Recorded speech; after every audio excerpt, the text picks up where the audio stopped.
Assalamualaikum warahmatullahi wabarakatuh. Nama saya Yulia Ena Cipta. Pada kesempatan kali ini saya akan mempresentasikan materi saya tentang sistem informasi manajemen pendidikan. Pembahasan pertama saya yaitu yang pertama pengertian sistem informasi manajemen. Sistem adalah elemen-elemen yang saling berhubungan dan membentuk satu kesatuan atau organisasi. Menurut Sopiansah Jayaputra dan Aang Subiakto mengemukakan bahwa sistem adalah cara, proses, atau prosedur yang teratur. Jadi sistem adalah sekelompok elemen yang digabungkan menjadi satu untuk mencapai tujuan tertentu. Lalu informasi adalah bahan yang dihasilkan dari pengolahan data.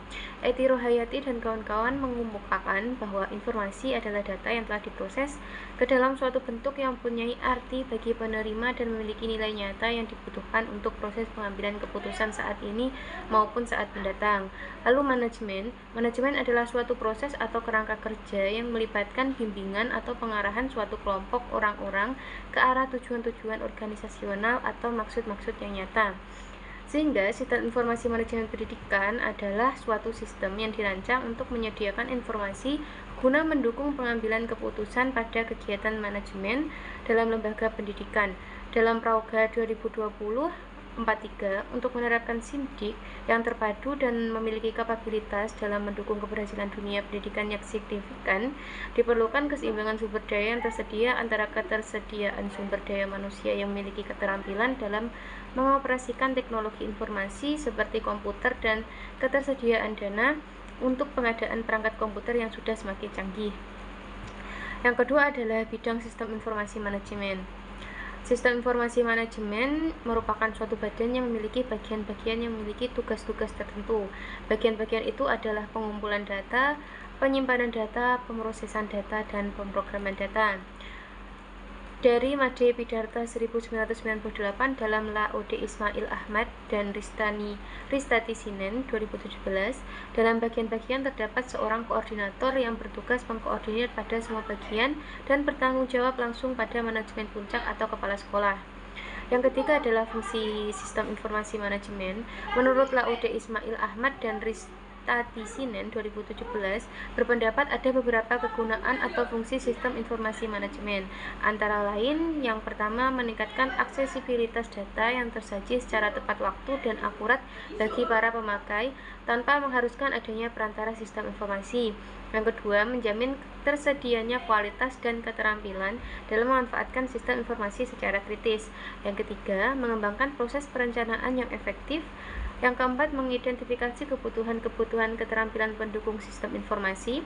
Yang kelima, menetapkan investasi yang akan diarahkan pada sistem informasi.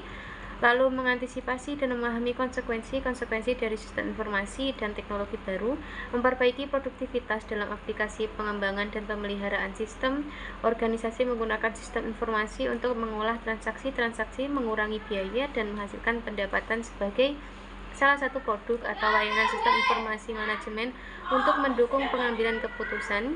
Lalu sistem informasi manajemen berdasarkan aktivitas atau kegiatan manajemen, sistem informasi untuk pengendalian operasional, sistem informasi untuk pengendalian manajemen, sistem informasi untuk pengendalian strategi, sistem informasi manajemen berdasarkan fungsi organisasi. Yang keempat adalah tujuan sistem informasi manajemen pendidikan.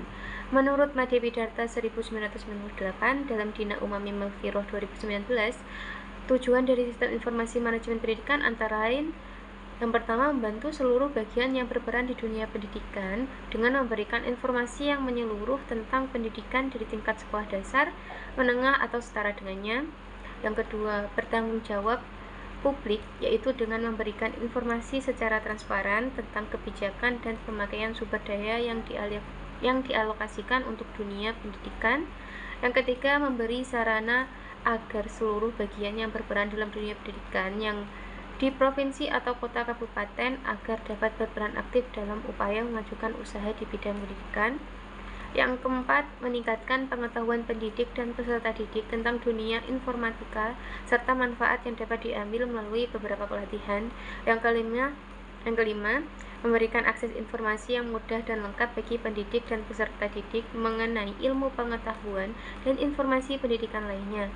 Maksud dilaksanakannya sistem informasi manajemen pendidikan adalah sebagai pendukung kegiatan fungsi manajemen dalam rangka menunjang tercapainya sasaran dan fungsi-fungsi operasional dalam organisasi pendidikan.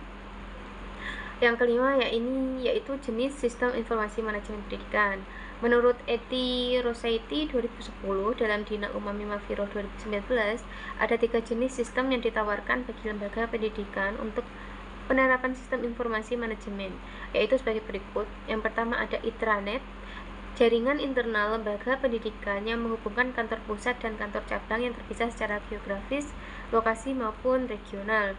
Yang kedua ada internet, jaringan komputer publik yang digunakan sebagai penghubung lembaga pendidikan dengan para pengguna program pendidikan atau calon siswa.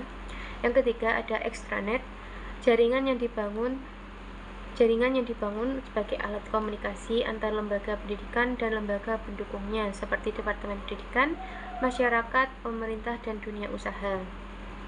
Selanjutnya adalah komponen sistem informasi manajemen pendidikan. Menurut M. Faisal 2018 dalam Dina Umami Mafiroh 2019, komponen sistem informasi manajemen terdiri dari yang pertama ada perangkat keras, lalu perangkat lunak, database, prosedur, dan petugas. Demikian presentasi dari saya. Atas kurang lebihnya saya mohon maaf. Assalamualaikum warahmatullahi wabarakatuh.